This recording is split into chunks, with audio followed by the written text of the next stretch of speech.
বাইরে তপ্ত রোদের প্রখরতা আর ঘরে ভ্যাপসা গরম। এই আবহাওয়া কেবল আমাদের শরীরকেই ক্লান্ত করে না, বরং আমাদের রান্নাঘরের খাবারের উপরেও ফেলে বিরূপ প্রভাব।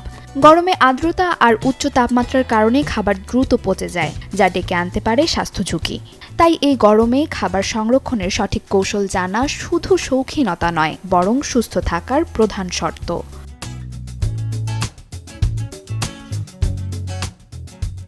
রান্না করা খাবার ভালো রাখার প্রথম উপায় সঠিক সময়ে ফ্রিজে তোলা। অনেকেই খাবার ঠান্ডা হওয়ার জন্য ঘন্টার পর ঘন্টা বাইরে ফেলে রাখেন, যা একদমই অনুচিত। ধোয়া ওঠা ভাব কমে গেলে তা ফ্রিজে তুলে নেওয়া ভালো।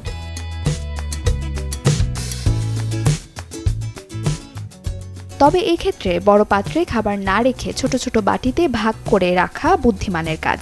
এতে খাবারের প্রতিটি অংশে সমানভাবে ঠান্ডা পৌঁছায়। এছাড়া বারবার পুরো খাবার গরম করার অভ্যাস আজ থেকেই ঝেড়ে ফেলুন। যতটুকু প্রয়োজন ততটুকু আলাদা করে নিয়ে গরম করলে খাবারের পুষ্টিগুণ ও স্বাদ বজায় থাকে।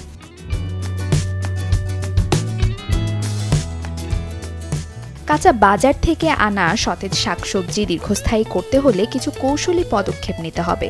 সবুজ শাক বা ধনেপাতা ধোয়ার পর পানি ঝরিয়ে টিস্যু পেপার বা পাতলা কাগজে মুড়িয়ে এয়ারটাইট বক্সে রাখা নিরাপদ।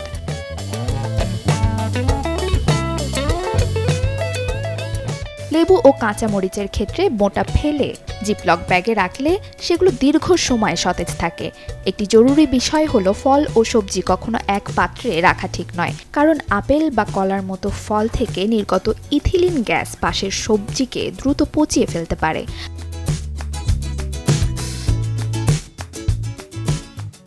দুধ বা মিষ্টি জাতীয় খাবারের ক্ষেত্রে ফ্রিজের দরজার দিকে তাক এড়িয়ে চলুন। ফ্রিজের দরজা বারবার খোলার কারণে সেখানে তাপমাত্রা ওঠানামা করে, যা দুগ্ধজাত খাবারকে দ্রুত নষ্ট করে দিতে পারে।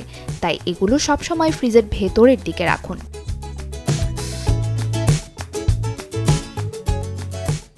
অন্যদিকে মাছ মাংস ডিপ ফ্রিজে রাখার আগে পরিষ্কার করে ধুয়ে ছোট ছোট প্যাকেট করে রাখুন।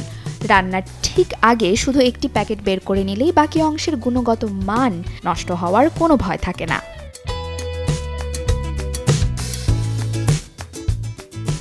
সচেতন আর সঠিক সংরক্ষণের মাধ্যমেই আমরা তপ্ত এই ঋতুতে খাবারের অপচয় রোধ করতে পারি। একটু সতর্কতা যেমন খাবারের স্বাদ অটুট রাখবে, তেমনি নিশ্চিত করবে পরিবারের প্রতিটি সদস্যের সুস্বাস্থ্য।